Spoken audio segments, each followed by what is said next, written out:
Sestra Mirjam Jerković, 30 godina, broj telefona 099 za više informacije nazovite. Otkud sestra Mirjam na Frami, kako sam došla i koliko sam dugo ostala. Prvi put sam došla, frendica iz klupe me pozvala da dođem i bila sam tad jedan jedini susret, noge su me se tresle, sve mi je nešto bilo čudno i više se nisam pojavila. I onda nakon godinu dana mi palo nešto na pamet da bi ipak se mogla negdje uključiti i onda sam otišla na susret i nakon toga sam ostala 9 godina. Koje službe sam vršila i što mi je bilo teško? Pa ja bih rekla, naravno one početne animatori i to. Nakon toga sam bila voditelj formacije za svoju Framu i poslije godinu dana sam u područnom vijeću kao potpredsjednica, pa sam to prekinula odlaskom u samostan. Šta mi je bilo izazovno? To je dobro pitanje. Ja mislim da sam bila izazovna najviše ja sama sebi. Jer nekako mi je Frama uvijek bilo to da koliko god radim s drugima, ipak radim najviše na sebi. Prve iskre poziva i Frama koja je odigrala ulogu u tome. Pa ovako, prve iskre su bile još kad sam bila nešto manja, kao dijete ja bih rekla, ali nisam ja to kužila baš da je to. Ja bih rekla da sam ozbiljnije počela to shvaćati kroz srednju školu i na faksu, a tad sam već bila na Frami. I u biti dobar dio duhovnosti moje bio je vezan za Framu. Možda najviše bi se javljala kod Svetog Franje. Znači taj primjer, taj lik koji ostavlja sve i Boga doživljava stvarno ozbiljno. Stvarno. Onako, Bog je tu, živ je. I taj njegov primjer života jednostavno onako, tu bi se probudilo nešto, ja bi isto tako. Ne baš onako kako on, ali u tim stopama, jel? Evo, to i Frama je naravno odigrala ogromnu ulogu u tome jer ona me neprestano stavljala u doticaj sa Svetim Franjom. Zašto križarice? Znate kad je bila križarska vojna, to nema veze ništa s tim, nego zato što iskreno to su prve sestre koje sam ja u životu upoznala, s kojima sam došla u kontakt. Ali dobro, nisu jedine, kasnije je bilo još sestara koje sam upoznala. I čak sam razmišljala, bila sam u 2 samostana. Bila sam kod sestara na iskustvu i bila sam kod sestara misionarke ljubavi na iskustvu. Odlučila sam se za križarice zato što nisam baš bila spremna iskreno za misionarke ljubavi. U onom smislu nisam osjećala da je to onako baš negdje što bi meni do kraja sjelo. A križarice su me privukle prvenstveno zbog te franjevačke karizme i ta ljubav prema križu. To je bilo opet to je ta neka poveznica sa Svetim Franjom, jeli? Raspeta ljubav i ljubav prema raspetome, to što se tiče duhovnosti i širina apostolata.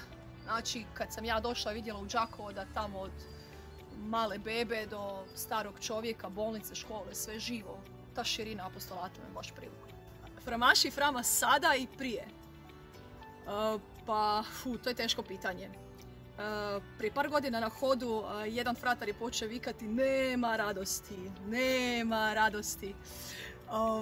Pa ja bih rekla da primjećujem to. Kao da je danas među mladima nešto onako uvenulo, da fali te radosti, te jedne spontanosti. A ja bih rekla baš da je to jedna od vrlo važnih karakteristika baš za Framu. Često sad primjećujem da Frama pokušava imitirati neke zajednice, Božju pobjedu ili šta ja znam, nekog drugog, ali u biti Frama je baš Frama i po tim stvarima i nekako, evo ja da se danas ponovno negdje vratim u svoje vrijeme, opet bih izabrala Framu baš zbog tog elementa. Ne jedino zbog toga, ali i taj element mi je bio jako važan. Tako da ja prepoznajem tu jednu veliku razliku od prije i sada. Znači hod, razlika kad sam bila framašica i sada kao sestra. Pa mogu reći da je za mene hod kad sam bila framašica bilo nešto što sam uglavnom primala. Jel? I stvarno 2006. je bio jedan iznimno važan hod jer tad se dogodio jedan prijelom u mojemu životu. A kad si sestra onda nekako više si tu u službi, u služenju. Promatraš više, paziš na druge. Evo tu mi je jedna velika razlika, iako i kao sestra iznimno puno primim i mladi su ti koji te jednostavno nadahnjuju i podsjete na neke vrlo važne stvari u životu koje možda s vremenom malo onako zapostaviš, ostaviš po strani. Tako da ja i dan danas iznimno puno primam od hoda. Da sam radila u uredništvu Tao-a, probleme. Mislim, a to je istina. Zato što i kad sam bila u područnom vijeću i uredništvu Tao-a, znate onaj element kad svi ozbiljno nešto razmišljaju, onda imaš uvijek nekoga koji buba gluposti. Evo, ja sam radila taj problem, ali radila sam nešto i konkretno, nešto pametno tu i tamo. Inače, ja uopće nisam tip osobe za pisanje, više sam za priču, što je uopće teško primijetiti, ali u svakom slučaju to je za mene bio jedan, možda najviše za mene osobni rast, raditi u uredništvu nekog časopisa. Za mene je slovo ono ajme meni.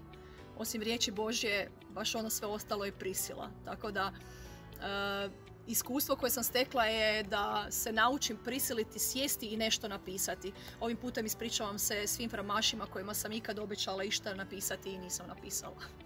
Jer toga je bilo. Najdraže mjesto u Asizu, križ Svetog Damjana, znači bazilika Svete Klare. Zašto?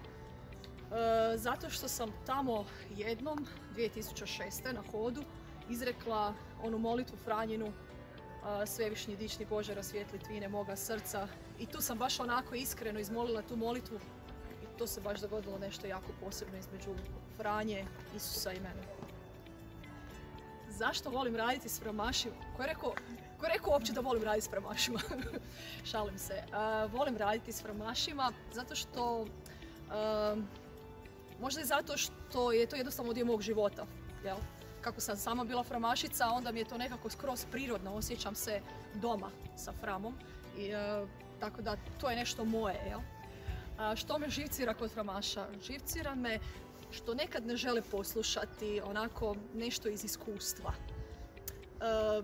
Imam osjećaj da su malo današnje generacije same sebi dovoljne, kako bi rekao džiboni. Tako da, evo, to bih onako malo ipak promijenila, da malo poslušaju starije nekad. Ne mora uvijek, ali nekad. Gdje vidim prostor za napredak frame? Ja mislim da je ogroman.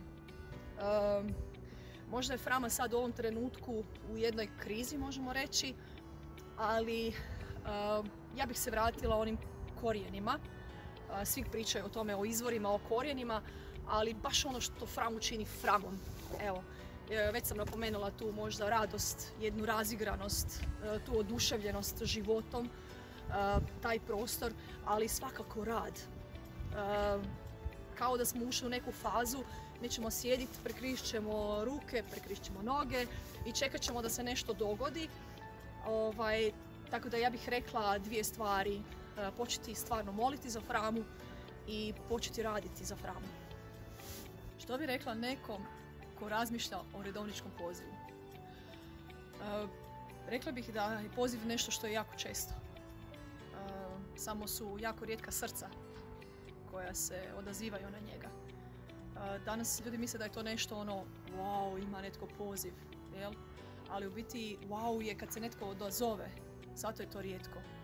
Ali da Bog zove, jako često zove. To bih rekla, tako da dobro poslušajte što Bog govori srcu. Što bi poručila framašima? Frama postoji 30 godina. To je jedan dobar dokaz da je to Božje djelo i da bi trebali svi postati svjesni da smo dio Božjeg djela, baš kroz framu. I samim time nekako sam poprilično uvjerena da Bog ima puno planova još za framu i da se ne bi smjeli obeshrabriti. Osjećam malo tu obeshrabrenost među framašima, pa poručila bih baš to, da se ne smijemo obeshrabriti, da vjerujem da Bog ima puno još planova za framu i da treba duše koje će povjerovati u to.